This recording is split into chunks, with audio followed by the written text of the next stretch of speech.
In 1485, a painter in Florence finished a painting that should have gotten him killed. Not because of the nudity. Nudity in mythological painting was acceptable in Renaissance Florence. Not because of the subject, Venus, the goddess of love, emerging from the sea. Classical mythology was fashionable, even among the clergy, because of what the painting actually said. What Botticelli painted in The Birth of Venus was not a mythological scene, it was a theological statement, a statement that directly contradicted the teachings of the Catholic Church, a statement that, if the Church had understood it, would have ended Botticelli's career and possibly his life. They never understood it. The painting has been hanging in the Uffizi in Florence for 500 years. Billions of people have seen it. It has been reproduced more times than almost any other image in history, and almost nobody knows what it actually says. To understand the secret in The Birth of Venus, you have to understand the world Botticelli lived in. Florence in the 1480s was the most intellectually dangerous city in Europe. Not dangerous in the sense of physical violence, though there was plenty of that.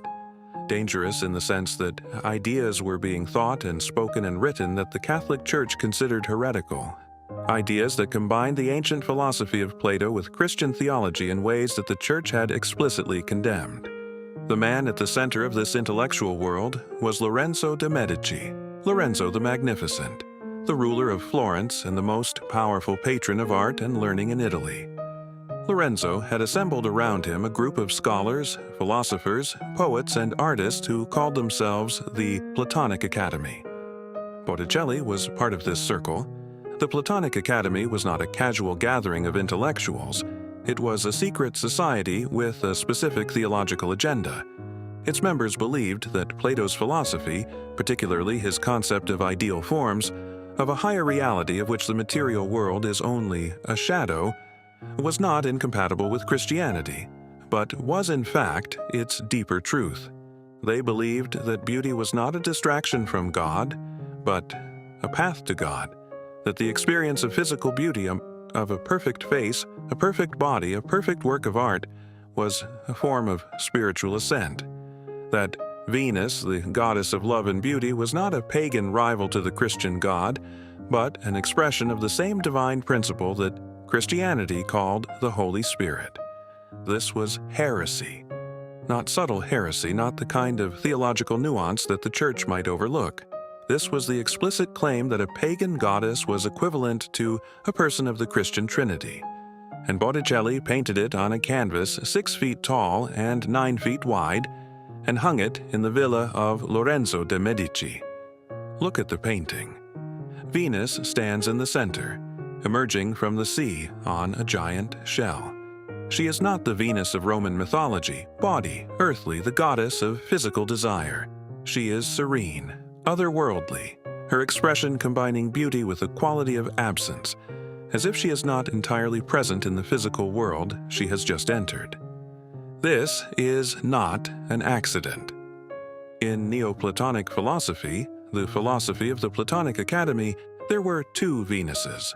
Venus Vulgaris, the earthly Venus, the goddess of physical love and desire, and Venus Caelestis, the heavenly Venus, the goddess of spiritual love, of the love that draws the soul toward God.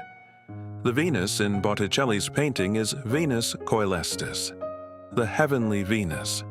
She is not a symbol of physical beauty or desire. She is a symbol of divine love, of the force that Marsilio Ficino, the leading philosopher of the Platonic Academy, identified as the same force that Christians called the Holy Spirit. The Birth of Venus is not a painting about a goddess emerging from the sea. It is a painting about the Holy Spirit entering the world. The figure on the left of the painting is Zephyr, the west wind, blowing Venus toward the shore. He is embracing another figure, a nymph named Chloris, who is in the process of being transformed into Flora, the goddess of flowers. In Neoplatonic symbolism, Zephyr represents divine inspiration, the breath of God that brings the soul into contact with the divine. The transformation of Chloris into Flora represents the transformation of the material into the spiritual. of the earthly into the heavenly. The figure on the right is a woman, sometimes identified as one of the Graces, sometimes as the goddess Pomona, who is rushing to cover Venus with a cloak covered in flowers. In Neoplatonic symbolism, this figure represents the material world receiving the divine principle. The cloak covered in flowers represents the earthly world, beautiful but temporary, covering but not containing the divine beauty beneath. Every element of the composition is a theological statement. Every figure, every gesture, every flower and wave is part of a coherent argument about the nature of God, the soul, and the path from the material world to the divine. An argument that the Catholic Church would have considered heretical, an argument that Botticelli encoded in a mythological painting so perfectly that the Church never noticed it. The face of Venus is also not what it appears to be. Giorgio Vasari, the Renaissance art historian who wrote the first biographies of Italian painters, claimed that the model for Venus was Simonetta Vespucci, the most celebrated beauty in Florence, the beloved of Giuliano de' Medici, Lorenzo's brother, who died young and was mourned by all of Florence as the embodiment of ideal beauty. Simonetta died in 1476 at 23 of tuberculosis. She was mourned publicly and extravagantly. Giuliano, who loved her, had her face painted on his jousting standard. When he was assassinated 2 years later in the Pazzi conspiracy, his death was understood as a second loss of the same beauty. Botticelli was said to have been in love with Simonetta himself. He requested in his will to be buried at her feet. If the model for Venus is Simonetta Vespucci, a woman who had been dead for 9 years when the painting was completed, then Botticelli was not painting a mythological goddess. He was painting a dead woman as the embodiment of divine beauty. He was painting the claim that the beauty of a specific mortal woman was an expression of the divine, which is exactly what Neoplatonic philosophy said beauty was, which is exactly what the Catholic Church said it was not. Botticelli painted the birth of Venus around 1485. He died in 1510 at 65 in poverty and obscurity. The Platonic Academy had been dissolved after Lorenzo de' Medici's death in 1492. The monk Savonarola had swept through Florence with his bonfire of the vanities, burning books and paintings and mirrors and anything else he considered a distraction from God. Botticelli, in his old age, became a follower of Savonarola. He may have burned some of his own paintings. He died forgotten. The birth of Venus was stored in the Medici villa and largely ignored for generations. It arrived at the Uffizi in 1815. It has been there ever since. It is now the most visited painting in the Uffizi, one of the most reproduced images in the history of art. A symbol of Renaissance beauty so thoroughly absorbed into global culture that it appears on everything from posters to perfume bottles to phone cases. 500 years of reproduction, and nobody noticed the heresy. The next time you see the birth of Venus on a poster, on a phone case in the Uffizi, look at Venus's expression.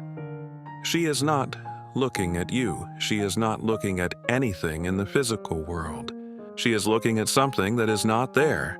That is the expression Botticelli gave to the Holy Spirit entering the material world.